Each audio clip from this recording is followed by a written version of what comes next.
Hi ಎಲ್ರಿಗೂ ನಮಸ್ಕಾರ. ನಾನು ನಿಮ್ಮ ಅಶ್ವಿನಿ ಮಾತಾಡ್ತಾ ಇದ್ದೀನಿ. ಸೊ ನನ್ನ ಲಾಸ್ಟ್ ವಿಡಿಯೋದಲ್ಲಿ ನನ್ನ ಹಸ್ಬೆಂಡ್ನ ಇಂಟ್ರೊಡ್ಯೂಸ್ ಮಾಡಿಕೊಟ್ಟಿದ್ದೆ.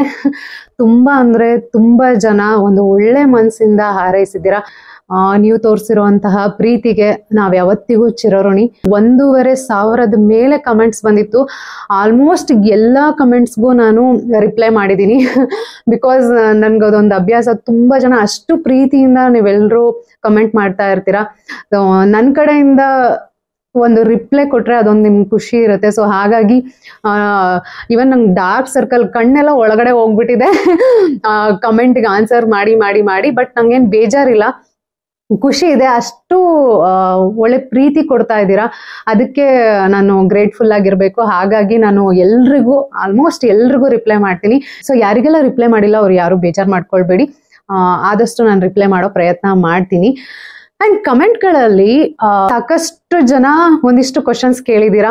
ನಿಮ್ ಮದ್ವೆ ಆಗಿ ಎಷ್ಟು ವರ್ಷ ಆಯ್ತು, ಹಾಗೆ ನಿಮ್ಮ ಹಸ್ಬೆಂಡ್ ಏನ್ ಮಾಡ್ತಾರೆ, ನಿಮ್ ಲವ್ ಸ್ಟೋರಿ ಹೇಗ್ ಸ್ಟಾರ್ಟ್ ಆಯ್ತು, ನೀವ್ ಇಷ್ಟೆಲ್ಲ ಸಂಪ್ರದಾಯ ಫಾಲೋ ಮಾಡ್ತೀರಾ, ತಾಳಿ ಯಾಕೆ ಹಾಕೊಳ್ಳಲ್ಲ, ಅದ್ ಎಲ್ಲದಕ್ಕೂ ನಾನು ಮತ್ತೆ ನನ್ನ ಹಸ್ಬೆಂಡ್ ಇಬ್ರು ಕೂಡ ಆನ್ಸರ್ ಮಾಡ್ತೀವಿ. ಅಲ್ಲ ಒಂದ್ ನಿಮಿಷ ಪಾಪ, ಇದು ಮೈಕ್ ಹಾಕ್ಬೇಕು. ಮೈಕ್ ಹಾಕಿಲ್ಲ ಅಂದ್ರೆ ಅಷ್ಟು ಸರಿಯಾಗಿ ಕೇಳ್ಸಲ್ಲ. ಒಂದ್ ನಿಮಿಷ.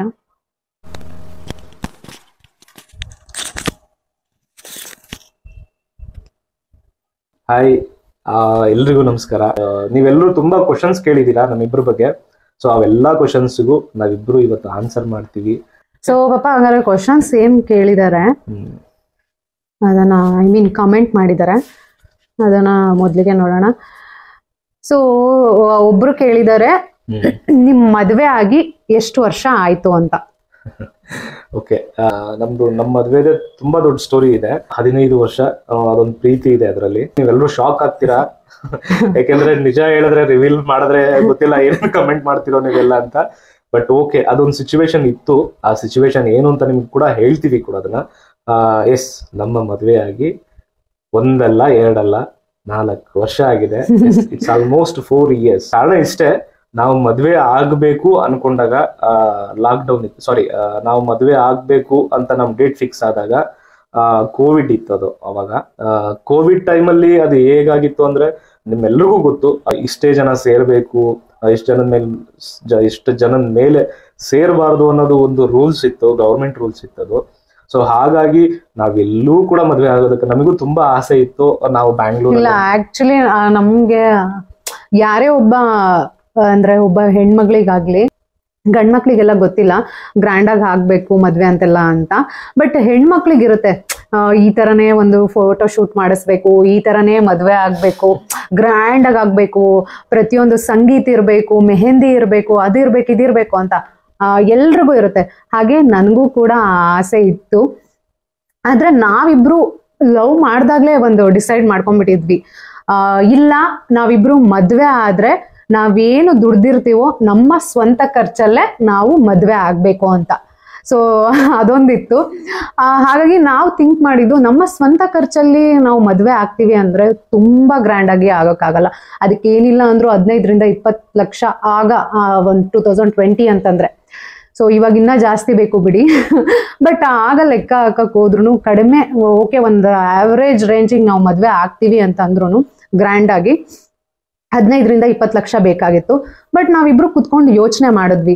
ಸೊ ನಾವ್ ಎಷ್ಟೋ ವರ್ಷಗಳ ಕಾಲ ದುಡ್ದಿರೋ ಅಂತ, ಕಷ್ಟಪಟ್ಟು ದುಡ್ದಿರ್ತೀವಿ. ಆ ದುಡ್ಡನ್ನ ಒಂದೇ ದಿನಕ್ಕೆ, ಈಗ 15-20 ಲಕ್ಷ ಒಂದೇ ದಿನಕ್ಕೆ ಖರ್ಚು ಮಾಡ್ಬೇಕಾಗತ್ತೆ. ಸೊ ಅದು ಒಂದು ಯೋಚನೆ ಮಾಡಿದ್ವಿ. ಮತ್ತೆ ಆ ದುಡ್ಡನ್ನ ನಾವು ರಿಕವರ್ ಮಾಡ್ಕೊಳ್ಳೋದಕ್ಕೆ ಲೈಫ್ ಲಾಂಗ್ ದುಡಿಬೇಕಾಗತ್ತೆ. ನಾವೇನಂತ ರಿಚ್ ಫ್ಯಾಮಿಲಿಯವರಲ್ಲ, ಒಂದು ಸಾಧಾರಣ ಮಿಡ್ಲ್ ಕ್ಲಾಸ್ ಫ್ಯಾಮಿಲಿಯವರು. ಸೊ ಎಕ್ಸ್ಪೆಷಲಿ ನಾನು, ಇವ್ರ ಮನೆ ಕಡೆ ಎಲ್ಲ ತುಂಬಾ ಚೆನ್ನಾಗಿದ್ದಾರೆ. ಬಟ್ ನಮ್ಮ ಮನೆ ಕಡೆ ಎಲ್ಲ ತುಂಬಾ ಮಿಡ್ಲ್ ಕ್ಲಾಸ್ ಫ್ಯಾಮಿಲಿ. ಹಾಗಾಗಿ ಮನ್ಸಲ್ಲಿ ಅಷ್ಟೊಂದು ಆಸೆ ಇದ್ರೂ ಇಬ್ರಿಗೆ ಎಲ್ಲರನ್ನೂ ಕರೆಸ್ಬೇಕು, ಮದ್ವೆ ಮಾಡ್ಕೊಳ್ಬೇಕು ಅಂತ. ಆ ಟೈಮು ಹಾಗೆ ಇತ್ತು, ಯಾರನ್ನೂ ಕರೀದೇ ಇರೋಂತಹ ಟೈಮು ಅಲ್ವಾ ಪಾಪ. ಸೊ ಆ ತರ ಟೈಮ್ ಇತ್ತು. ಅದನ್ನೆಲ್ಲ ಯೋಚನೆ ಮಾಡಿ ನಾವು ತುಂಬಾ ಸಾಧಾರಣವಾಗಿ, ತುಂಬಾ ಸರಳವಾಗಿ ಅಂತಾನೆ ಹೇಳ್ಬೋದು, ನನ್ನ ಗಂಡನ ಮನೆಯಲ್ಲೇ ನಾವು ಮದ್ವೆ ಆಗಿದ್ದು. ಗಂಡನ ಮನೆಯ ಮುಂದೆನೆ ಒಂದು ಚಪ್ರ ಹಾಕಿ ಅಲ್ಲೇ ಮದ್ವೆ ಆಗಿದ್ದು ನಾವಿಬ್ರು. ಮನೆಯಲ್ಲಿ ನಡೆದಿರೋ ಅಂತಹ ಮದ್ವೆ ಇದು. ಸೊ ಕೆಲವರು ಕಮೆಂಟ್ ಹಾಕಿದ್ರು, ಯಾಕೆ ಇಷ್ಟು ದಿನ ಹೇಳ್ಕೊಂಡಿಲ್ಲ ಹಂಗಾದ್ರೆ ನಿಮ್ಮ ಲವ್ ಸ್ಟೋರಿಗೆ ಯಾರು ಮನೇಲಿ ಒಪ್ಲಿಲ್ವಾ ಅಂತಾನು ಕೆಲವ್ರು ಕೇಳಿದ್ರು. ಹಂಗಾದ್ರೆ ನೀವು ಯಾರಿಗೂ ಕೇಳ್ದೆ ಮದ್ವೆ ಆಗಿದ್ದೀರಾ ಅಂತ ಎಲ್ಲ ಕಮೆಂಟ್ ಹಾಕಿದ್ರು. ಆತರ ಎಲ್ಲ ಏನು ಇಲ್ಲ. ನಾವಿಬ್ರು ಲವ್ ಮಾಡ್ದಾಗ್ಲೇ ಡಿಸೈಡ್ ಆಗಿದ್ವಿ ಮನೆಯವ್ರ ಎಲ್ರು ಒಪ್ಸೆ ಮದ್ವೆ ಆಗ್ಬೇಕು ಅಂತ. ಹಾಗೆ ಕೂಡ ನಾವು ಒಪ್ಸಿ ಮನೆ ಮುಂದೆನೆ ಯಾವ್ದೇ ಛತ್ರ ಅಲ್ಲ, ಮನೆ ಮುಂದೆನೆ ನಾವಿಬ್ರು ಮದ್ವೆ ಆಗಿದ್ವಿ. ಹೌದು, ಅದು ಸ್ಟೋರಿ. ಅಂಡ್ ಈವನ್ ಮದ್ವೆ ಆಗೋ ಟೈಮಲ್ಲೂ ಕೂಡ ಅಷ್ಟೇ, ಅಶ್ವಿನಿ ಶೂಟಿಂಗ್ ಅಲ್ಲಿ ಇದ್ಲು. ನಾಳೆ ಮದ್ವೆ ಇದೆ. ಇಲ್ಲ ಬಾಬಾ, ನಾಳೆ ಅಲ್ಲ ಬಾಬಾ, ನಾಳೆ ಮದ್ವೆ ಇದೆ. ಹಿಂದಿನ ದಿನ ಬಂದಿದ್ದಾಳೆ. ಹಿಂದಿನ ದಿನ ಅಲ್ಲ, ಅಷ್ಟೊಂದ್ ದಿನ ಇಲ್ಲ ಅಲ್ಲ. 27th ನನ್ ಮದ್ವೆ ಇದೆ ಅಂದ್ರೆ 24ಗೆನೋ ನಾನು ಬಂದಿದ್ದೀನಿ. 24 or 25 1 or 2 days ಅಲ್ಲೇ ಬಂದಿದ್ದು. ಅಂದ್ರೆ ಆ ಕೋವಿಡ್ ಟೈಮ್ ಅಲ್ಲಿ ಅದ್ ನಮಗೂ ತುಂಬಾ ಬೇಜಾರಾಯ್ತು. ಯಾರನ್ನೂ ಕರೆಯೋದಕ್ಕೆ ಆಗ್ಲಿಲ್ಲ ಆ ಟೈಮಲ್ಲಿ. ಈ ವಿಡಿಯೋ ಮೂಲಕ ನನ್ನ ಫ್ರೆಂಡ್ಸಿಗಾಗ್ಲಿ, ಅಶ್ವಿನಿ ಅವ್ರ ಫ್ರೆಂಡ್ಸಿಗಾಗ್ಲಿ, ಇವನ್ ನನ್ನ ಕಡೆ ಕೆಲವು ಫ್ಯಾಮಿಲಿ ಮೆಂಬರ್ಸ್ ಅಂಡ್ ಅವ್ರ ಕಡೆ ಫ್ಯಾಮಿಲಿ ಮೆಂಬರ್ಸ್ ಎಲ್ರಿಗೂ ಕೂಡ ನಾವು ಈ ವಿಡಿಯೋ ಮೂಲಕ ಸಾರಿ ಕೇಳ್ತೀವಿ. ನಿಮ್ಮನ್ನ ಯಾರನ್ನೂ ಮರ್ತಿರ್ಲಿಲ್ಲ ನಾವು, ಬಟ್ ಪರಿಸ್ಥಿತಿ ನಮ್ಮನ್ನ ಹಾಗೆ ಮಾಡ್ತು. ಬಟ್ ಅದೆಲ್ಲ ಬಿಕಾಸ್ ಮನೇಲೆಲ್ಲ ಬೇಗ ಮದ್ವೆ ಆಗಿ ಅಂತ ಮನೇಲಿ ಗೊತ್ತಾದ ತಕ್ಷಣ ಮದ್ವೆ ಆಗಿ ಅಂತ ಹೇಳ್ತಾ ಇದ್ರು. ಬಟ್ ನಾನು 2 ಸೀರಿಯಲ್ ಮಾಡ್ತಾ ಇದ್ದೆ, ಗಟ್ಟಿಮೇಳ ಅಂಡ್ ತೆಲುಗು ಮಾಡ್ತಾ ಇದ್ದೆ. ಸೊ ಫ್ರೀನೇ ಇರ್ತಾ ಇರ್ಲಿಲ್ಲ, 2 ಸೀರಿಯಲ್ ಮಾಡ್ತಾ ಇದ್ದೆ. ಹಾಗಾಗಿ ಹಿಂಗೆ ಮುಂದೆ ಹೋಗ್ತಾ ತುಂಬಾ ಲೇಟ್ ಆಗುತ್ತೆ, ಮದ್ವೆ ಆಗ್ಬಿಡಿ ಅಂದ್ರು. ನಾವು ಓಕೆ ಪ್ಲಾನ್ ಮಾಡೋ ಅಷ್ಟ್ರೊಳಗಡೆ ಲಾಕ್ಡೌನ್, ಐ ಮೀನ್ ಕೋವಿಡ್ ಆಯ್ತು. ಸೊ ಕೋವಿಡ್ ಆ ಟೈಮಲ್ಲಿ ಗೊತ್ತಾಯ್ತಲ್ಲ, ಈ ರೀತಿ ಒಂದು ಇದ್ರಲ್ಲಿ ಸಿಚುವೇಶನ್ ಅಲ್ಲಿ ನಾವು ಮದ್ವೆ ಆಗಿ ಸಿಚುವೇಶನ್ ಇದಾಯ್ತು. ಅದೊಂದೇ ರೀಸನ್. ಅದ ನಂತರ ನಾವು ಹೇಳ್ಕೊಬೇಕು ಅನ್ನೋ ತುಂಬಾ ಸರಿ ಪ್ರಯತ್ನ ಪಟ್ವಿ, ಬಟ್ ಆಗ್ತಾ ಇರ್ಲಿಲ್ಲ. ಯಾಕೆಂದ್ರೆ ನಾನು ವರ್ಕ್ ಬ್ಯುಸಿಲಿದ್ದೆ ಅಂಡ್ ಅಶ್ವಿನಿ ಕೂಡ 2 ಸೀರಿಯಲ್ ಮಾಡ್ತಾ ಇದ್ಲು. ಬಟ್ ನಮ್ ಕಾನ್ಸಂಟ್ರೇಷನ್ ಇಬ್ರದು ಏನಂತ ಅಂತಂದ್ರೆ, ನಮ್ ಗೋಲ್, ನಮ್ಮ ಜೀವನದ ಗುರಿ ಏನಪ್ಪಾ ಅಂತಂದ್ರೆ, ನಾವ್ ಹೆಂಗ್ ಮದ್ವೆ ಆಗ್ತೀವಿ, ಎಷ್ಟು ಗ್ರ್ಯಾಂಡ್ ಆಗಿ ಮದ್ವೆ ಆಗ್ತೀವಿ ಅನ್ನೋದು ಇಂಪಾರ್ಟೆಂಟ್ ಅಲ್ಲ, ಹೇಗ್ ಬದುಕಿ ಬಾಳ್ತೀವಿ, ಹೆಂಗ್ ಇರ್ತೀವಿ ಅನ್ನೋದು ಮುಖ್ಯ ಆಗಿತ್ತು. ಸೊ ಅದನ್ನೇ ತಲೆಯಲ್ಲಿ ಇಟ್ಕೊಂಡು ಸೊ ಎಲ್ಲೂ ನಾನು ಪೋಸ್ಟ್ ಅದೆಲ್ಲ ಹಾಕಕ್ ಹೋಗ್ಲಿಲ್ಲ. ಯಾಕೆಂದ್ರೆ ನಮ್ ಕೆಲ್ಸದ ಕಡೆನೆ ಕಾನ್ಸಂಟ್ರೇಟ್ ಇತ್ತು. ಐ ಮೀನ್ ನಮ್ಗೆ ಅಷ್ಟೊಂದು ಕಮಿಟ್ಮೆಂಟ್ಸ್ ಇತ್ತು. ಸೊ ಅಷ್ಟೆಲ್ಲ ಕೆಲ್ಸ ಇತ್ತು. ಇವರು ಬ್ಯುಸಿ ಇರ್ತಾ ಇದ್ರು, ನಾನು 2 ಸೀರಿಯಲ್ ಅಲ್ಲಿ ಬ್ಯುಸಿ ಇರ್ತಾ ಇದ್ದೆ. ಸೊ ಹಂಗ ಆಗ್ತಾ ಇತ್ತು. ಸೊ ಇದು ನಮ್ಮ ಮದ್ವೆ ಕತೆ, 4 ವರ್ಷದ ಮದ್ವೆ ಕತೆ. ತುಂಬಾ ಚಿಕ್ಕದಾಗಿ ಹೇಳಿದೀವಿ. ಆಕ್ಚುಲಿ ಹೇಳಿದ್ರೆ ಹೇಳ್ತಾ ಹೋದ್ರೆ ಒಂದು ಏನಿಲ್ಲ ಅಂದ್ರು 1 ಡೇನೇ ಬೇಕಾಗುತ್ತೆ ನಮ್ ಸ್ಟೋರಿ ಹೇಳ್ಬೇಕಂದ್ರೆ. ಸೊ ತುಂಬಾ ನಿಮ್ಗೆಲ್ರಿಗೂ ಬೋರ್ ಆಗ್ಬಾರ್ದಲ್ಲ, ಹಾಗಾಗಿ ಒಂದು ಶಾರ್ಟ್ ಆಗಿ ಹೇಳಿದೀವಿ ಅಷ್ಟೇ. ಇನ್ನು ತುಂಬಾ ವಿಚಾರ ಇದೆ ನಿಮ್ ಹತ್ರ ಹಂಚ್ಕೊಳೋದಕ್ಕೆ, ಅದೆಲ್ಲ ವಿಚಾರಗಳನ್ನ ಹಂಚ್ಕೊಂತೀವಿ. ಸೊ ಇದು ನಮ್ಮ ಮದ್ವೆ ಆಗಿರೋಂತ ಕತೆ, 4 ವರ್ಷದ ಕತೆ. Next question. So next question ಬಂದ್ಬಿಟ್ಟು, ನಿಮ್ಮ ಹಸ್ಬೆಂಡ್ ಏನ್ ಕೆಲಸ ಮಾಡ್ತಾ ಇದ್ದಾರೆ ಅಂತ. ಓಕೆ, ನಾನು ಒಬ್ಬ ಸೇಲ್ಸ್ ಮ್ಯಾನೇಜರ್ ಆಗಿ ವರ್ಕ್ ಮಾಡ್ತಾ ಇದ್ದೆ. I was in pharmaceutical. Almost 15 years ನಾನು ಫಾರ್ಮಸ್ಯೂಟಿಕಲ್ ಅಲ್ಲಿ ವರ್ಕ್ ಮಾಡಿದ್ದೀನಿ. ವರ್ಕ್ ಎಕ್ಸ್ಪೀರಿಯನ್ಸ್ ಇದೆ. ಅಂಡ್ ನಾನು Karnataka and Telangana 2 state head ಆಗಿ ನಾನು ಕೆಲಸ ಮಾಡಿದ್ದೀನಿ. ಅಂಡ್ ಅದರ ಜೊತೆ ಇನ್ನೊಂದು ಜವಾಬ್ದಾರಿ ಅಶ್ವಿನಿ ಕೊಟ್ಟಿದ್ದಾಳೆ, ಅದನ್ನು ಕೂಡ ಮಾಡ್ತಾ ಇದ್ದೀನಿ ಈಗ. I was in a pharmaceutical, now I am A business man. ಆ ಬಿಸ್ನೆಸ್ ಮ್ಯಾನ್ ಅಂದ್ರೆ ಆತರ ದೊಡ್ಡ ಲೆವೆಲ್ ಬಿಸ್ನೆಸ್ ಮ್ಯಾನ್ ಅಲ್ಲ. ಸೊ ನಾವು ಮದ್ವೆ ಆದಾಗ ಒಂದ್ ಸುದ್ದಿ ಹರಿದಾಡ್ತಾ ಇತ್ತು. ಏನಪ್ಪಾ ಅಂದ್ರೆ, ನಮ್ಮಿಬ್ರದ್ದು ಒಂದು ಫೋಟೋನ ಯಾರೋ ತೆಗ್ದು ಹಾಕ್ಬಿಟ್ಟು ಮದ್ವೆ ಆಗಿದ್ದಾರೆ ಹಾಗೆ ಹೇಗೆ ಅಂತ. ನಾನು ಹೇಳ್ತೀನಿ, ಆ ವಿಡಿಯೋದಲ್ಲಿ ನಾನು ನೋಡಿದ್ದೆ. ಆ ವಿಡಿಯೋ ನನ್ನ ಫ್ರೆಂಡ್ಸ್ ಶೇರ್ ಮಾಡಿದ್ರು ನಂಗೆ. ಅಂದ್ರೆ ನೀನ್ ಯಾವ ಬಿಸ್ನೆಸ್ ಮಾಡ್ತಿದ್ಯಾ ಅಂತ ನನಗೆ ಕೇಳಿದ್ರು. ನನಗೆ ಶಾಕ್ ಆಯ್ತು, ನಾನೇನ್ ಬಿಸ್ನೆಸ್ ಮಾಡ್ತಾ ಇದ್ದೀನಿ ಅಂತ. ಏನಕ್ಕೆ ಅಂತ ಕೇಳಿದಾಗ ಆ ವಿಡಿಯೋ ಕಳ್ಸಿದ್ರು ನಂಗೆ. ಆ ವಿಡಿಯೋದಲ್ಲಿ ಕೆಲವೊಂದು ಯೂಟ್ಯೂಬ್ ಅಲ್ಲಿ ಹಾಕ್ತಾರಲ್ವಾ, ಏನು ಗೊತ್ತಿರಲ್ಲ ಕೆಲವೊಬ್ರು ಬಗ್ಗೆ ಸುಮ್ನೆ ಹಾಕ್ತಾ ಇರ್ತಾರೆ. ಅದೇನೋ ಹೇಳ್ತಾರಲ್ಲ, ಹಾಡಿದ ಮಾತು ಬೆನ್ನಿಂಗ್ ಮೂಲ ಅಂತ. ಒಳ್ಳೇದು ಇರುತ್ತೆ, ಅದ್ ಕೆಟ್ಟದ್ದು ಇರುತ್ತೆ. ಹಂಗೆ ಕೆಲವರು ಏನೋ ಒಂದ್ ಸುದ್ದಿ ಮಾಡಕ್ ಹೋಗ್ತಾರೆ, ಅದು ನಮ್ಗೆ ದೇವರ ಅನುಗ್ರಹದಿಂದ ಅದ್ ನಿಜ ಆಗೋಗ್ಬಿಟ್ಟಿದೆ. ಬಿಸ್ನೆಸ್ ಮ್ಯಾನ್ ಆಗಿ ಕೆಲಸ ಮಾಡ್ತಾ ಇದಾರೆ ಅಂತ. ಅದು ಅದೇ ರೀತಿ ಆಗಿದೆ. ಹೇಗೆ ಅಂತಂದ್ರೆ, ಇವಾಗ ನಾವು ಮಾಲ್ಟ್ ಕೆಲಸ ಮಾಡ್ತಾ ಇದೀವಿ, ನಿಮ್ಗೆಲ್ರಿಗೂ ಗೊತ್ತಿರೋ ಹಾಗೆ. ಇವ್ರ ಕೆಲ್ಸದ ಜೊತೆಗೆ ಈಗ ನನ್ನ ಏನ್ ಬಿಸ್ನೆಸ್, ಪುಟ್ಟ ಬಿಸ್ನೆಸ್ ಇದೆಯೋ ಅದನ್ನು ನೋಡ್ಕೊಳ್ಳೋ ಅಂತಹ ಜವಾಬ್ದಾರಿ ನಮ್ಮ ಹಸ್ಬೆಂಡ್ ತಗೊಂಡಿದ್ದಾರೆ.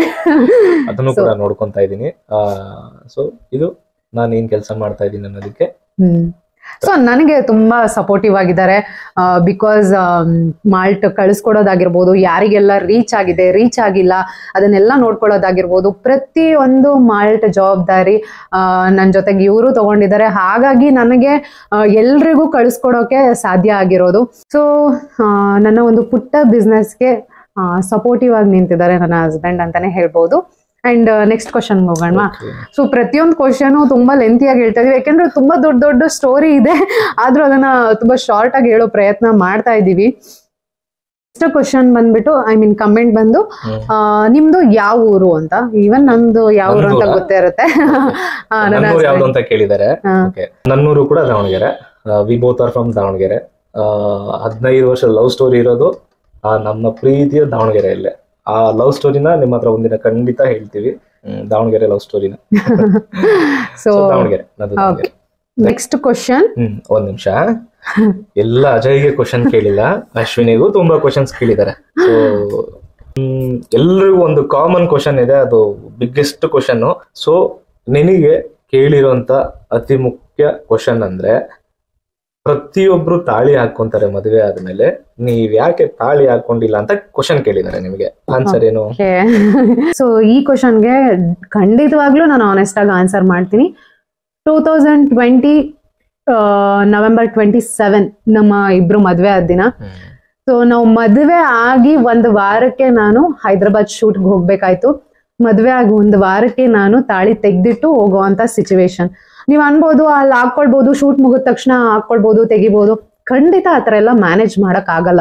ಇವನ್ ತಾಳಿ ಅನ್ನೋದು ಅದು ಗೋಲ್ಡ್ ಇಂದಾನೇ ಮಾಡಿರ್ತಾರೆ. ಸೊ ಅದು ನಮಗೆ ಅದು ಬಂಗಾರದ್ದು ಅಥವಾ ಬೇರೆ ಯಾವ್ದ್ರಿಂದ ಮಾಡಿರ್ತಾರೆ ಅನ್ನೋದಕ್ಕಿಂತ ನಮ್ಗೊಬ್ರು ಅಸಿಸ್ಟೆಂಟ್ ಕೊಟ್ಟಿರ್ತಾರೆ. ಸೊ ಅವ್ರು ಹೇಗಿರ್ತಾರೆ, ಅದನ್ನ ಮೇಂಟೈನ್ ಮಾಡ್ತಾರ ನೀಟಾಗಿ, ಅಥವಾ ಎಲ್ಲಾದ್ರೂ ಕಳೆದು ಹೋಗ್ಬಿಟ್ರೆ ಮನ್ಸಿಗೆ ಎಷ್ಟು ಬೇಜಾರಾಗುತ್ತೆ ಅಲ್ವಾ, ಅದು ಮದ್ವೆ ಆಗಿ ಸ್ಟಾರ್ಟಿಂಗ್ಗೆ. ಸೊ ಹಂಗಾಗಿ ನಾನು ತಾಳಿನ ನಾನು ತಗೊಂಡು ಹೋಗ್ಲಿಲ್ಲ, ಹಾಕೊಂಡು ಹೋಗ್ಲಿಲ್ಲ, ತಾಳಿ ಮನೇಲೆ ಎತ್ತಿಟ್ಬಿಟ್ಟು ಹೋದೆ ನಾನು. ಸೊ ಈ ತರ ಸಿಚುವೇಶನ್ ಬಂತು. ಅಂಡ್ ನಾವು ಕಲಾವಿದ್ರು ಒಂದೊಂದು ಪಾತ್ರದಲ್ಲಿ ಕೆಲಸ ಮಾಡ್ತಾ ಇರ್ತೀವಿ. ಸೊ ಬೇರೆ ಬೇರೆ ಪಾತ್ರದಲ್ಲಿ ಕೆಲಸ ಮಾಡ್ತಾ ಇರ್ತೀವಿ. ಆಗ ನಾವು ತಾಳಿ ಕಾಲುಂಗ್ರಗಳನ್ನ ಹಾಕೊಳಕ್ ಆಗಲ್ಲ. ಸೊ ಅದನ್ನ ಕಂಟಿನ್ಯೂಸ್ ಆಗಿ ಹಾಕೊಳಕ್ ಆಗಲ್ಲ. ಈಗ ಶೂಟಿಂದ ಬಂದ್ವಿ, ಮತ್ತೆ ಹಾಕೊಂಡ್ವಿ, ಮತ್ತೆ ಬಿಚ್ಚಿಟ್ವಿ, ಆತರ ಎಲ್ಲ ಮಾಡಕ್ ಆಗಲ್ಲ. ಆಲ್ಮೋಸ್ಟ್ ಹಾಕೊಳ್ತೀನಿ ನಾನು. ಕೆಲವೊಂದು ಫೋಟೋಶೂಟ್ ಮಾಡಿಸ್ತಾ ಇರ್ತೀವಿ, ಅವಾಗ ಎತ್ತಿಟ್ಟಿರ್ತೀನಿ. ಅದನ್ನೇ ಫೋಟೋಶೂಟ್ ಮುಗಿಸ್ಕೊಂಡ್ ಬಂದು ಇಲ್ಲೇನೋ ನಾನು ಯೂಟ್ಯೂಬ್ ವಿಡಿಯೋ ಮಾಡ್ತಾ ಇರ್ತೀನಿ, ಅವಾಗ ಹಾಕೊಂಡಿರಲ್ಲ. ಸೊ ಈ ತರ ಎಲ್ಲ ಆಗುತ್ತೆ. ಬಟ್ ಆಲ್ಮೋಸ್ಟ್ ಹಾಕೊಳ್ತೀನಿ ಕೂಡ. ಮನೆಯಲ್ಲೇ ಇದ್ದೆ ಅಂದ್ರೆ ಏನೂ ನನಗೆ ಕೆಲಸ ಇಲ್ಲ ಅಪ್ಪ, ಹೊರಗಡೆ ಶೂಟಿಂದು ಅದು ಇದು ಅಂದಾಗ ಡೆಫಿನೆಟ್ಲಿ ನಾನು ಹಾಕೊಳ್ತೀನಿ. ಅಂಡ್ ನಾನು ಯಾವಾಗ್ಲೂ ತಾಳಿ ಹಾಕೊಳ್ಳೋದು, ಇವಾಗ ನಿಮ್ಗೆ ಅನ್ನಿಸ್ತಾ ಇರ್ಬೋದು ನಾನು ತಾಳಿ ಹಾಕೊಂಡಿಲ್ಲ ಅಂತ. ಈವನ್ ನಾನು ತಾಳಿ ಹಾಕೊಂಡಿದೀನಿ. ನಾನು ಹಿಂಗೆ ಒಳಗಡೆ ಫೋಲ್ಡ್ ಮಾಡೇ ಹಾಕೊಳ್ಳೋದು ಯಾವಾಗ್ಲೂ ತಾಳಿನ. ಸೊ ಈ ತರ ಹಾಕೊಳ್ತೀನಿ ನಾನು ತಾಳಿನ. ಅಂಡ್ ಕಾಲುಂಗ್ರನು ಕೂಡ, ಕಾಲುಂಗ್ರ ಚೈನ್ ಕೂಡ ಹಾಕೊಂಡಿದೀನಿ ನಾನು ಇವಾಗ.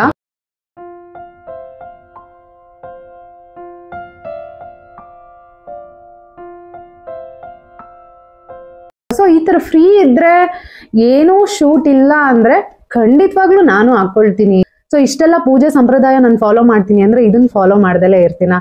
ಸೊ ಖಂಡಿತ ಮಾಡೇ ಮಾಡ್ತೀನಿ. ಆದಷ್ಟು ನೀವು ಒಂದು ಮನ್ಸಲ್ಲಿ ಅರ್ಥ ಮಾಡ್ಕೊಳ್ಬೇಕಷ್ಟೇ, ಕಲಾವಿದ್ರು ಬೇರೆ ಬೇರೆ ಸ್ಥಳಕ್ಕೆ ಹೋಗ್ತಾ ಇರ್ತಾರೆ, ಬೇರೆ ಬೇರೆ ಶೂಟ್ ಮಾಡ್ತಾ ಇರ್ತಾರೆ, ತಾಳಿ ತೆಗ್ದಿಡೋದು ಈ ತರ ಮಾಡುವಂತ ಸಿಚುವೇಶನ್ ಬರ್ತಾ ಇರುತ್ತೆ. ನಾನು ದೇವಸ್ಥಾನಗಳಿಗೆ ಹಾಕೊಂಡು ಹೋಗ್ತೀನಿ. ಈವನ್ ಮನೇಲಿ ಯಾವುದೇ ಶೂಟ್ ಇಲ್ಲ ಅಂದಾಗ ಡೆಫಿನೆಟ್ಲಿ ನಾನು ಅದನ್ನೆಲ್ಲ ಫಾಲೋ ಮಾಡ್ತೀನಿ ನಾನು ಕೂಡ. ಸೊ ನೀವು ಅದನ್ನೊಂದು ಮನ್ಸಲ್ಲಿ ಅರ್ಥ ಮಾಡ್ಕೊಳ್ಬೇಕು, ಯಾಕೆ ಹಾಕೊಂಡಿರಲ್ಲ ಅಂತ. ಫಾಲೋ ಮಾಡ್ತಾಳೆ, ಪ್ರತಿಯೊಂದು ವಿಚಾರದಲ್ಲೂ ಪರ್ಫೆಕ್ಟ್ ಇದ್ದಾಳೆ ಅವಳು. ಎಲ್ಲಾ ವಿಚಾರನೂ ಗೊತ್ತು ಅವಳಿಗೆ. ನಿಮ್ಗೆಲ್ರಿಗೂ ಗೊತ್ತಿರೋ ಹಂಗೆ ಅವಳು ಹೇಳ್ತಾಳೆ ಅಂದ್ರೆ ಅದನ್ನ ಖಂಡಿತ ಅವಳು ಫಾಲೋ ಮಾಡ್ತಾಳೆ. ಬಟ್ ತೋರ್ಸ್ಕೊಳೋದು ಸ್ವಲ್ಪ ಕಮ್ಮಿ, ರೀಸನ್. Next question. ಒಂದ್ ನಿಮಿಷ, ಇಲ್ಲೊಬ್ರು ನಿಮ್ಮ ಹಸ್ಬೆಂಡ್ ಕೂಡ ಆಕ್ಟರಾ ಅಂತ ಕೇಳಿದ್ದಾರೆ. ಎಸ್, ಅವ್ರಿಗೆ ಹೇಗ್ ಗೊತ್ತಾಯ್ತೋ ಗೊತ್ತಿಲ್ಲ, ಈ ಒಂದು ಡೌಟ್ ಹೇಗ್ ಕ್ರಿಯೇಟ್ ಆಯ್ತು ಅಂತ. ಎಸ್, ನನ್ನ ಹಸ್ಬೆಂಡ್ ಕೂಡ ಆಕ್ಟರ್ ಆಗಿದ್ರು. ಅದೇನು ಅಂತ, ಆ ಸ್ಟ್ರಗಲ್ ಲೈಫ್ ಏನು ಅಂತ, ಅವರು ಯಾವಾಗ ಆಕ್ಟರ್ ಆಗಿದ್ರು, ಏನೇನಾಯ್ತು ಅಂತ ಅವರೇ ಹೇಳ್ತಾರೆ. ಹೇಳಿಪ್ಪ. ಎಸ್, ನಂಗೂ ಅದು ತುಂಬಾ ಖುಷಿ ಇದೆ. ನಾನು ಒಬ್ಬ ಆಕ್ಟರ್. ಆಕ್ಟಿಂಗ್ ಮಾಡೋದಕ್ಕೋಸ್ಕರನೇ ನಾನು ಫಸ್ಟ್ ಬ್ಯಾಂಗ್ಳೂರಿಗೆ ಬಂದಿದ್ದು. ನನ್ನ ಜೀವನ ನಾನು ರೂಪಿಸ್ಕೊಬೇಕು, ಒಬ್ಬ ಆರ್ಟಿಸ್ಟ್ ಆಗ್ಬೇಕು ಅನ್ನೋ ಒಂದು ತುಂಬಾ ದೊಡ್ಡ ಕನಸು ಕಟ್ಕೊಂಡೆ ನಾನು ಬ್ಯಾಂಗ್ಳೂರಿಗೆ ಬಂದಿದ್ದು. ಆದರ್ಶ ಫಿಲ್ಮ್ ಇನ್ಸ್ಟಿಟ್ಯೂಟ್ ಅಲ್ಲಿ 1 ವರ್ಷ ಆಕ್ಟಿಂಗ್ ಕೋರ್ಸ್ ಕೂಡ ನಾನು ಮಾಡಿದೆ. ಅದ್ ನಂತರನೇ ನನಗೊಂದು ಆಪರ್ಚುನಿಟಿ ಕೂಡ ಬಂತು. ಅದು ಎಂತ ಮೂವಿ ಅಂತಂದ್ರೆ, ಆ ಮೂವಿ ನಾನು ಥಿಯೇಟರ್ ಅಲ್ಲಿ ನೋಡಿದಾಗ ಕನ್ನಡ ಮೂವಿಲೇ ಲೈಕ್ ಎಷ್ಟೋ ಒಳ್ಳೆ ಸಿನಿಮಾಗಳು ಬಂದಿದೆ, ಬಟ್ ಇದು ಒಂದು ಹೊಸ ತರ ಮೂವಿ ಬಂತು. ಆ ಮೂವಿ ನನ್ನನ್ನು ನಾನು ನೋಡ್ಕೊಂಡಾಗ ತುಂಬಾ ಅಂದ್ರೆ ತುಂಬಾ ಖುಷಿ ಪಟ್ಟೆ. ನಾನು ತುಂಬಾ ಗೊತ್ತಿಲ್ಲ, ಜಸ್ಟ್ ಸ್ಮಾಲ್ ಕ್ಯಾರೆಕ್ಟರ್ ಆಗಿ ಬಂದು ಹೋಗ್ತೀನಿ ನಾನು, ಬಟ್ ಆ ಮೂವಿಲ್ ಮಾಡಿದೀನಿ ಅಂತ ಹೇಳ್ಕೊಳಕ್ ತುಂಬಾ ಹೆಮ್ಮೆ ಇದೆ. ಆ ಫಿಲಂ ಹೆಸರು ಉಗ್ರಂ ಅಂತ ಹೇಳಿ. ಉಗ್ರಂ ಅಲ್ಲಿ ನಾನು ಕೂಡ ಹೇಳ್ಪಾ ಒಂದ್ ಡೈಲಾಗ್ ಹೇಳು, ಅಟ್ಲೀಸ್ಟ್ ಅವ್ರಿಗೆ ಗೊತ್ತಾಗುತ್ತೆ ಯಾವ್ದು ಅಂತ ಇಮ್ಯಾಜಿನೇಷನ್ ಅವರು ಮಾಡ್ಕೊಂತಾರೆ. ಅಂದ್ರೆ ಉಗ್ರಂ ಮೂವಿ ಎಲ್ರು ನೋಡಿರ್ತೀರಾ, ಸೊ ಅವ್ರ ಆ ಡೈಲಾಗ್ ಆಕ್ಚುಲಿ ತುಂಬಾ ಸಣ್ಣ ಪಾತ್ರನೇ ಆಗಿರ್ಬಹುದು, ಆದ್ರೆ ಅದ್ ಎಲ್ರಿಗೂ ನೆನಪಿರುತ್ತೆ. ಹೇಳಿ ಅದೇನು ಅಂತ. ಒಂದ್ ಸಾಂಗ್ ಮೂಲಕ ಇದೆ, ಹೇಳಿ ನೀವು ಅದನ್ನ ಫಸ್ಟ್ ಹೇಳಿ. ಆ ಸಿನಿಮಾದಲ್ಲಿ ನಾನ್ ಆಕ್ಚುಲಿ ರ್ಯಾಗಿಂಗ್ ಕ್ಯಾರೆಕ್ಟರ್ ಮಾಡಿದೀನಿ. ಪ್ರಿಯಾಮಣಿ ಅವರಿಗೆ, ಹರಿಪ್ರಿಯಾ ಅವರಿಗೆ ನಾನು ರ್ಯಾಗ್ ಮಾಡ್ತೀನಿ. ಒಂದ್ ಮಾರ್ಕೆಟ್ ಸೀನ್ ಬರುತ್ತೆ. ಅಲ್ಲ, ಬಟ್ ಅದು ಆ ಕ್ಯಾರೆಕ್ಟರ್ಗೆ ನೀವು ಹೇಳಿದ್ರಿ ಒಂದು, ನಂಗೆ ಏನಂತ ಅಂದ್ರೆ ಆ ಕ್ಯಾರೆಕ್ಟರ್ಗೆ ಇಷ್ಟು ಜನ ಆಡಿಷನ್ ಮಾಡಿದ್ರು ಅಂತ. ಆ ಒಂದು ಪುಟ್ಟ ಕ್ಯಾರೆಕ್ಟರ್ ಅದು ಒಂದು ಸೆಕೆಂಡ್, ಒಂದ್ 30 ಸೆಕೆಂಡ್ಸ್ ಬರುತ್ತಾ ಅಷ್ಟು ಬರುತ್ತೆ. ಆಕ್ಚುಲಿ ನಾನು ಆಡಿಷನ್ ಕೊಟ್ಟಿದ್ದು ಬ್ಯಾಂಗ್ಳೂರು ಮಿನರ್ ಮಿಲ್ ಅಂತ ಹೇಳಿ. ನಾನು ಆಡಿಷನ್ ಹೋಗೋದಕ್ಕಿಂತ ಮುಂಚೆನೆ ಹೊರಗಡೆ ಸುಮಾರು ಒಂದು 40 ಜನ ನಿಂತಿದ್ವಿ. ಆ 40 ಜನದಲ್ಲಿ ಪ್ರಶಾಂತ್ ಸರ್ ಎಷ್ಟು ಪರ್ಫೆಕ್ಟ್ ಪರ್ಸನ್ ಅಂತಂದ್ರೆ, ಡೈಲಾಗ್ ಕೊಟ್ರು ನಂಗೆ. ಹರಿಪ್ರಿಯ ಅವ್ರಿಗೆ ಪಾಸ್ ಆಗ್ತಾ ಇರ್ತಾರೆ, ನಾನು ರ್ಯಾಗ್ ಮಾಡ್ಬೇಕು.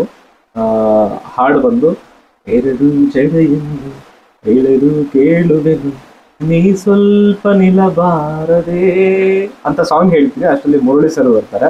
ಅವಾಗ ಏನೋ ಗುಲಾಬಿ ಜೊತೆ ಮುಳ್ಳು ಬರ್ತಾ ಇದೆಯಲ್ಲೋ ಅಂತೀನಿ. ಅದು ನನ್ ಕ್ಯಾರೆಕ್ಟರ್ ಆಕ್ಚುಲಿ, ಬಟ್ ಅದು ಚಿಕ್ಕ ಕ್ಯಾರೆಕ್ಟರ್ ಮಾಡಿದೆ. ಸೊ ಅದ ನಂತರ ಆರ್ಟಿಸ್ಟ್ ಆಗ್ಬೇಕು ಅನ್ನೋ ಕನ್ಸು. ಆಕ್ಚುಲಿ ಅದ್ರ ನಂತರ ಇವರಿಗೆ ತುಂಬಾ ಅವಾಗ ಸೀರಿಯಲ್ಸ್ ಆಪರ್ಚುನಿಟಿನೂ ಬಂತು ಆಕ್ಚುಲಿ ಇವ್ರಿಗೆ. ಬಟ್ ಅವಾಗ ಇವ್ರು ಡಿಸಿಷನ್ ತಗೊಂಡಿದ್ದೆ ಬೇರೆ. ಇವರೇ ಹೇಳಿದ್ರೆ ಚೆನ್ನಾಗಿರುತ್ತೆ. ಪ್ರತಿಯೊಬ್ಬರಿಗೂ ಆ ಆರ್ಟಿಸ್ಟ್ ಆಗೋ ಕನಸನ್ನ ಮುಂದುವರಿಸಬೇಕು ಅಂತ ಇರ್ತಾರೆ, ಬಟ್ ಒಂದು ಭಯ ಇರುತ್ತೆ. ಪ್ರತಿಯೊಬ್ಬ ಆರ್ಟಿಸ್ಟ್ಗೂ ಒಂದು ಭಯ ಇರುತ್ತೆ, ನನ್ನ ಫ್ಯೂಚರ್ ಹೆಂಗೆ. ನಾನು ಹೌದು ಆಕ್ಟಿಂಗ್ ಸಿಕ್ಕರೆ ನನಗೆ ಬದುಕೋದಕ್ಕೆ ಜಾಗ ಸಿಕ್ಕಂಗೆ. ಇನ್ ಕೇಸ್ ನನಗೆ ಆಕ್ಟಿಂಗ್ ಸಿಗೋದು ತುಂಬಾ ತಡ ಆದ್ರೆ, ಬಟ್ ಬ್ಯಾಂಗ್ಳೂರ್ ಬದುಕೋದು ತುಂಬಾ ಕಷ್ಟ. ಆ ಭಯ ನನಗೆ ಸ್ಟಾರ್ಟ್ ಆಯ್ತು. ಆ ಭಯ ಎಲ್ಲಿವರೆಗೂ ಕರ್ಕೊಂಡು ಹೋಯ್ತು ಅಂದ್ರೆ, ಒಂದು ಜಾಬ್ ಮಾಡೋ ಸಿಚುವೇಶನ್ ಕರ್ಕೊಂಡು ಹೋಯ್ತು. ಅದ ನಂತರ ಜಾಬ್ ಮಾಡೋದಕ್ಕೆ ಸ್ಟಾರ್ಟ್ ಮಾಡಿದೆ. ಅದ ನಂತರನೂ ಕೂಡ ನನಗೆ ಆಪರ್ಚುನಿಟೀಸ್ ಬಂತು. ಬಟ್ ನಾನು ಆಯ್ಕೆ ಮಾಡ್ಕೊಂಡಿದ್ದು, ಇಲ್ಲ ನಾವು ಕೆಲಸ ಮಾಡಿದ್ರೇನೆ ನಾವು ಬೆಂಗಳೂರಲ್ಲಿ ಬದುಕೋದಕ್ಕಾಗೋದು, ಹಾಗಿದ್ರೇನೆ ನಾವು ಮುಂದೆ ಹೊರೆಯೋದಕ್ಕೆ ಸಾಧ್ಯ ಅನ್ನೋ ಒಂದು ಥಾಟ್ಸ್ ಮೇಲೆ ನಾನು ಆರ್ಟಿಸ್ಟ್ ಇಂದ ಫಾರ್ಮಸ್ಯೂಟಿಕಲ್ ಅಲ್ಲಿ ಸೇಲ್ಸ್ ಮ್ಯಾನೇಜರ್ ವರೆಗೂ ಕೆಲಸ ಮಾಡಿದೆ. ಇದು ನಾನು ಆರ್ಟಿಸ್ಟ್ ಆಗಿರೋದು ಚಿಕ್ಕ ಸ್ಟೋರಿ. ಸೊ ಇಷ್ಟು. ಬಟ್ ಅವ್ರು ಏನೇ ಆಗಿರ್ಬೋದು, ಆರ್ಟಿಸ್ಟ್ ಆಗಿ ಒಂದ್ ಬೇರೆ ಪ್ರೊಫೆಷನಲ್ ತಗೊಂಡು ಫಾರ್ಮಸ್ಯೂಟಿಕಲ್ ಅಲ್ಲಿ ವರ್ಕ್ ಮಾಡಿರ್ಬೋದು, ಆದ್ರೆ ನಾನ್ ಆರ್ಟಿಸ್ಟ್ ಆಗ್ಬೇಕು ಅಂತ ತುಂಬಾ ಅಂದ್ರೆ ತುಂಬಾ ಸಪೋರ್ಟ್ ಮಾಡಿದ್ದಾರೆ. ನಾನು ಒಂದು ಹೇಳಿದೆ, ಇದಕ್ಕಿಂತ ಮುಂಚೆ ನಾನು ಹೇಳಿದ್ದೆ, ಒಂದು 100-200 ಆಡಿಷನ್ ನಾನು ಕೊಟ್ಟಿದ್ದೀನಿ ಸೀರಿಯಲ್ಸ್ಗಳಿಗೆ. ಆಗ ಪ್ರತಿಯೊಂದು ಆಡಿಷನ್ಗೂ ನನ್ನನ್ನು ಕರ್ಕೊಂಡು ಹೋಗ್ತಾ ಇದ್ರು. ಆಮೇಲೆ ಇವರು ಆದರ್ಶ ಫಿಲ್ಮ್ ಇನ್ಸ್ಟಿಟ್ಯೂಟ್ ಅಲ್ಲಿ ಟ್ರೈನಿಂಗ್ ತಗೊಂಡಿದ್ರಿಂದ ಡೈಲಾಗ್ ಹೇಗ್ ತಗೋಬೇಕು, ಯಾವ ರೀತಿ ಅದನ್ನ ನಾವು ಮೈಂಡಲ್ಲಿ ಇಟ್ಕೊಳ್ಬೇಕು, ಪ್ರೊನೌನ್ಸಿಯೇಷನ್ ಹೇಗಿರ್ಬೇಕು ಎಲ್ಲಾನು ಹೇಳ್ಕೊಡ್ತಾ ಇದ್ರು. ನನಗೆ ಈಸಿ ಆಗ್ತಾ ಇತ್ತು. ನಾನಂತೂ ಅವಾಗ ಆಡಿಷನ್ ಅಲ್ಲಿ ತುಂಬಾ ಚೆನ್ನಾಗಿ ಒಂದೊಂದೇ ಟೇಕ್ ಅಲ್ಲಿ ಆಕ್ಟ್ ಮಾಡಿ ಬರ್ತಾ ಇದ್ದೆ. ಯಾಕೆಂದ್ರೆ ಅಷ್ಟು ಚೆನ್ನಾಗಿ ಇವ್ರು ನನ್ಗೆ ಹೇಳ್ಕೊಡೋರು. ಡೈಲಾಗ್ ಶೀಟ್ ತಗೊಂಡ್ ಬಂದ್ಬಿಟ್ಟು ನನ್ಗೆ ಇದೇನ್ ಅರ್ಥ ಆಗ್ತಾ ಇಲ್ಲ ಅಂತ ಎಲ್ಲ ಇವ್ರಿಗೆ ಕೇಳ್ತಾ ಇದ್ದೆ. ಪ್ರತಿ ಒಂದೂನು ಈ ತರ ನೀನ್ ಡೈಲಾಗ್ ಅಂತ ನೆನ್ಪಿಟ್ಕೊಳ್ಬೇಡ, ಸೊ ಅದೊಂದು ಪಾತ್ರದ ಒಳಗಡೆ ಹೋಗು, ನೀನೇ ಅದಾಗಿರ್ಬೇಕು ಅಂತ ಅಷ್ಟು ಪುಟ್ಟ ಮಗುಗೆ ಹೇಳ್ಕೊಟ್ಟು ಸೊ ಇವತ್ತು ನನ್ನನ್ನು ಒಬ್ಬ ಆಕ್ಟ್ರೆಸ್ ಮಾಡಿದ್ದಾರೆ. ಅದ್ರ ಕ್ರೆಡಿಟ್ಸ್ ಎಲ್ಲ ನಾನು ಅಜಯ್ ಅವ್ರಿಗೆನೆ ಹೇಳ್ಬೇಕು. ಅಂಡ್ ನನ್ನ ಫ್ಯಾಮಿಲಿಗೂ ಕೂಡ, ನನ್ನ ಫ್ಯಾಮಿಲಿಯವರು ಕೂಡ ತುಂಬಾ ಸಪೋರ್ಟ್ ಮಾಡಿದ್ದಾರೆ. ಸೊ ಇದು ಇವರು ಆಕ್ಟರ್ ಆಗಿದ್ರು. ಈಗ ಒಂದ್ ಕ್ವಶನ್ ಕೇಳಿದ್ರಲ್ಲ, ನಿಮ್ಮ ಹಸ್ಬೆಂಡ್ ಆಕ್ಟರ್ ಅಂತ, ಸೊ ಅದಕ್ಕೆ ಇಷ್ಟು ದೊಡ್ಡ ಕತೆ ಇದೆ. ನಾವಿಬ್ರು ಎಲ್ಲೇ ಹೋದ್ರು ಅಶ್ವಿನಿ ಫಸ್ಟ್ ಕೇಳೋ ಕ್ವಶನ್, ನಿಮ್ ಹಸ್ಬೆಂಡ್ ಆರ್ಟಿಸ್ಟ್ ಅಂತ. ಹೌದೌದು, ನಿಜ. ಎಲ್ರು ಕೇಳ್ತಾರೆ, ನೀವು ಆಕ್ಟರ ಸರ್, ನೀವು ಆಕ್ಟರ ಅಂತ. ಅವಾಗ ನನಗಂತೂ ಖುಷಿ. ಇವರು ಎಲ್ಲೋ ಒಂದು ಮೂವಿ ಮಾಡಿದ್ದದೊಂದು ಸಣ್ಣ ಪಾತ್ರ, ಬಟ್ ಇವ್ರ ಮುಖ ಲಕ್ಷಣ ನೋಡಿ ಸ್ವಲ್ಪ ಕೇಳ್ತಾರೆ. ಅವಾಗ ಅಪ್ಪ ಅವರು ಏನು ಮಾಡ್ಲಿಲ್ಲ ಅಂದ್ರು ಆಕ್ಟರ ಅಂತ ಕೇಳ್ತಾರಲ್ಲ ಅಂತ ಖುಷಿ. ಈವನ್ ನನ್ ಗಟ್ಟಿಮೇಳ ಸೀರಿಯಲ್ ಅಲ್ಲೂ ನಮ್ ಡೈರೆಕ್ಟರ್ ಎಲ್ಲ ಹೇಳ್ತಿದ್ರು, ಯಾಕೆ ಸರ್ ನೀವು ಆಕ್ಟರ್ ಆಗ್ಬಾರ್ದು, ಏನ್ ಆಕ್ಟರ್ ತರನೇ ಇದ್ದೀರಾ ನೀವು ಅಂತೆಲ್ಲ ಅಲ್ಲೂ ಕೂಡ ಮಾತಾಡಿದ್ರು. ಆಮೇಲೆ ನಾನ್ ಮಾಡಿರೋ ಸೀರಿಯಲ್ ಅಲ್ಲೆಲ್ಲ ನಾನು ಇಂಟ್ರೊಡ್ಯೂಸ್ ಮಾಡ್ಕೊಟ್ಟಿದ್ದೀನಿ ಇವ್ರನ್ನ. ಎಲ್ರು ಹಂಗೆ ಹೇಳ್ತಾರೆ. ಇವನ್ ತೆಲುಗುಲ್ಲೂ ಕೂಡ ಹಾಗೆ ಹೇಳಿದ್ರು, ಬಂದ್ಬಿಡಿ ಸರ್ ಇಲ್ಲಿಗೆ ಆಕ್ಟ್ ಮಾಡಿ ಅಂತ. ಹೌದು. ಸೊ ಇದು ನಮ್ಮ ಮದುವೆಯ ಒಂದು ಚಿಕ್ಕ ಕತೆ ದೊಡ್ಡದಾಗಿ ಹೇಳಿದೀವಿ ಅಂತ ದೊಡ್ಡದಾಗಿ ಹೇಳಿದ್ವಿ. ಆಕ್ಚುಲಿ ಚಿಕ್ಕದಾಗಿ ಹೇಳೋಕ್ ಪ್ರಯತ್ನ ಪಟ್ವಿ ಅಂದ್ರೆ ತುಂಬಾ ವಿಷಯಗಳಿದೆ ಹೇಳೋಕೆ ನಮ್ಗಿಬ್ರಿಗೂ. ಇನ್ನ ಟೈಮ್ ಸಾಕಾಗಲ್ಲ, ಇನ್ನ ಹೇಳ್ತಾನೆ ಇರ್ಬೇಕು, ಪಾರ್ಟ್ 1 ಪಾರ್ಟ್ 2 ಅಂತ ಹೇಳ್ತಾನೆ ಇರ್ಬೇಕು. ಆದ್ರೆ ಏನ್ ಮಾಡ್ತೀರಾ, ಇರೋ ಟೈಮಲ್ಲಿ ಸ್ವಲ್ಪ ಚಿಕ್ಕದಾಗಿ ಹೇಳಿದೀವಿ. ಯೂಟ್ಯೂಬ್ ಸ್ಟಾರ್ಟ್ ಮಾಡ್ಬೇಕಾದ್ರೆ ಅವ್ಳು ಹೇಳಿದ್ ಒಂದೇ ಮಾತು ನಂಗೆ, ನಾನು ಯೂಟ್ಯೂಬ್ ಸ್ಟಾರ್ಟ್ ಮಾಡ್ತಾ ಇರೋದ್ರಿಂದ ನಾನು ನೋಡುವಂತ ವ್ಯೂವರ್ಸ್ಗೆ ಪ್ರತಿ ವಿಡಿಯೋದಲ್ಲೂ ಏನಾದ್ರೂ ಒಂದು ಯೂಸ್ಫುಲ್ ವಿಡಿಯೋ ಇರಬೇಕು, ಅದರಿಂದ ಏನಾದ್ರೂ ಒಂದು ಅವ್ರಿಗೆ ಯೂಸ್ ಆಗ್ಬೇಕು ಅನ್ನೋ ಉದ್ದೇಶದಿಂದ ಮಾಡ್ತಿದ್ದೀನಿ ಅಂತ ಹೇಳಿದ್ಲು. ಅದೇ ತರನೇ ಅವಳು ಮಾಡ್ತಾ ಇದ್ದಾಳೆ ಕೂಡ. ಅವಳು ಯಾವತ್ತೇ ಆಗ್ಲಿ ವ್ಯೂಸ್ಗೋಸ್ಕರ ನಾನು ಸುಮ್ಮನೆ ಅನ್ನೆಸೆಸರಿ ವಿಡಿಯೋಸ್ ಮಾಡಬೇಕು, ಲೈಕ್ ಬೇರೆ ಬೇರೆ ಪರ್ಸನಲ್ ವಿಚಾರನ ಹಂಚ್ಕೊಬೇಕು, ಅದ ನಂತರ ಈ ಪ್ರಮೋಷನ್ಸ್ ಮಾಡಬೇಕು. ಸೊ ಅಶ್ವಿನಿಗೆ ಅದೆಲ್ಲ ಇಷ್ಟನೂ ಆಗೋದಿಲ್ಲ, ಯಾಕೆಂದ್ರೆ ಅವಳು ತುಂಬಾ ಸ್ಟಿಕ್ ಆನ್ ಆಗಿ ವಿಡಿಯೋ ಮಾಡ್ತಾಳೆ, ಲೈಕ್ ಅನ್ನೆಸೆಸರಿ ವಿಡಿಯೋ ಮಾಡಲ್ಲ. ವ್ಯೂಸ್ಗೋಸ್ಕರ ವಿಡಿಯೋ ಮಾಡ್ಬೇಕು ಅನ್ನೋದು ಅವಳ ಥಾಟ್ಸ್ ಅಲ್ಲೂ ಅಂತೂ ಖಂಡಿತ ಇಲ್ಲ. ಸೊ ಅವಳೆಲ್ಲ ಅದೊಂದು ವಿಚಾರಕ್ಕೋಸ್ಕರನೇ ಇಷ್ಟು ದಿನ ಆದ್ರೂ ಅವಳು ಪರ್ಸನಲ್ ಲೈಫ್ನ ಎಲ್ಲೂ ಶೇರ್ ಮಾಡ್ಕೊಂಡಿಲ್ದಂಗೆ ಜನಕ್ಕೆ, ಅವಳು ನೋಡುವಂತ ವ್ಯೂವರ್ಸ್ಗೆ ಏನಾದ್ರೂ ಹೆಲ್ಪ್ ಆಗ್ಲಿ ಅನ್ನೋ ಉದ್ದೇಶದಿಂದಾನೇ ಇಷ್ಟು ದಿನ ಅವಳು ವಿಡಿಯೋ ಮಾಡಿದಾಳೆ. ಅದಕ್ಕೆ ನನಗೂ ಕೂಡ ತುಂಬಾ ಹೆಮ್ಮೆ ಇದೆ. ಸೊ ಇಷ್ಟು ದಿನ ನಾನು ಪರ್ಸನಲ್ ಲೈಫ್ ನ ಪಕ್ಕಕ್ಕಿಟ್ಟು ವಿಡಿಯೋ ಮಾಡ್ತಾ ಇದ್ದೆ. ಯಾಕೆ ಅಂತ ನಿಮ್ಗೆ ಆಲ್ರೆಡಿ ಹೇಳಿದೀನಿ, ಒಂದು ಒಳ್ಳೆ ಕಂಟೆಂಟ್ ಕೊಡ್ಬೇಕು ಅನ್ನೋದು ಅಷ್ಟೇ ನನ್ನ ಉದ್ದೇಶ ಆಗಿತ್ತು. ಬಟ್ 1.5 year ಆಯ್ತು ನಾನು ಯೂಟ್ಯೂಬ್ ಚಾನಲ್ ಸ್ಟಾರ್ಟ್ ಮಾಡಿ. ಸೊ ತುಂಬಾ ಕಮೆಂಟ್ಸ್ ಬರೋಕ್ ಸ್ಟಾರ್ಟ್ ಆಯ್ತು ಪರ್ಸನಲ್ ಲೈಫ್ ಬಗ್ಗೆ. ಸೊ ಅದನ್ನ ನಾನು ಪ್ರೀವಿಯಸ್ ವಿಡಿಯೋದಲ್ಲೂ ಕೂಡ ಹೇಳಿದ್ದೀನಿ. ಸೊ ಹಾಗಾಗಿ ಹೇಳ್ಕೊಳೋ ಅಂತ ಸಂದರ್ಭ ಬಂತು, ಹೇಳ್ಕೊಂಡಿದ್ದೀನಿ. ಬಟ್ ನನ್ನ ಉದ್ದೇಶ ಅದೊಂದೇ ಅಲ್ಲ, ಪರ್ಸನಲ್ ಲೈಫ್ ಅಷ್ಟೇ ಅಲ್ಲ, ಇನ್ ಮುಂದೆನೂ ಕೂಡ ಒಳ್ಳೆ ಪ್ರಾಡಕ್ಟ್ಗಳನ್ನು ಕೂಡ ಮಾಲ್ಟ್ ಜೊತೆಗೆ ಬರುತ್ತೆ, ಹಾಗೆ ಉಪಯುಕ್ತ ಮಾಹಿತಿನ ಕೊಡ್ತೀವಿ ಅಂತ ಹೇಳ್ತಾ. ಸೊ ಹಾಗೆ ನಿಮ್ಮೆಲ್ಲ ಕ್ವಶನ್ಸ್ ಅಂಡ್ ಕಮೆಂಟ್ಗಳಿಗೂ ನಾವು ಆನ್ಸರ್ ಮಾಡಿದೀವಿ. ಐ ಹೋಪ್ ನಿಮ್ಗೆಲ್ರಿಗೂ ಇಷ್ಟ ಆಗಿರುತ್ತೆ ಅಂತ ಅನ್ಕೊಳ್ತೀವಿ. ಸೊ ನೆಕ್ಸ್ಟ್ ವಿಡಿಯೋದಲ್ಲಿ ನಾನು ನಿಮ್ಮನ್ನ ಭೇಟಿ ಆಗ್ತೀನಿ. ಅಲ್ಲಿವರೆಗೂ ಲವ್ ಯು ಆಲ್, ಬಾಯ್. ಹೇಳು ಮುಗಿಸುತ್ತಾಯಿ, ನಾನು ಹೇಳ್ತೀನಿ. ನಾನೊಂದು ಏನಾದ್ರು ಹೇಳ್ತೀನಿ, ನನಗ್ ಚಾನ್ಸೇ ಕೊಡಲ್ಲ ಅಲ್ಲೇ ಮಾತಾಡೋದಕ್ಕೆ. ನನ್ ಡೈಲಾಗು ನೀನೇ ತಗೊಳ್ತೀಯ, ನಿನ್ ಡೈಲಾಗು ನೀನೇ ಹೇಳ್ತೀಯ. ಆರ್ಟಿಸ್ಟ್ ಆಗಿ ಎಷ್ಟು ಡಾಮಿನೇಟ್ ಮಾಡ್ತೀಯಲ್ಲ ಸೀನಿಯರ್ ಆರ್ಟಿಸ್ಟ್ ನ.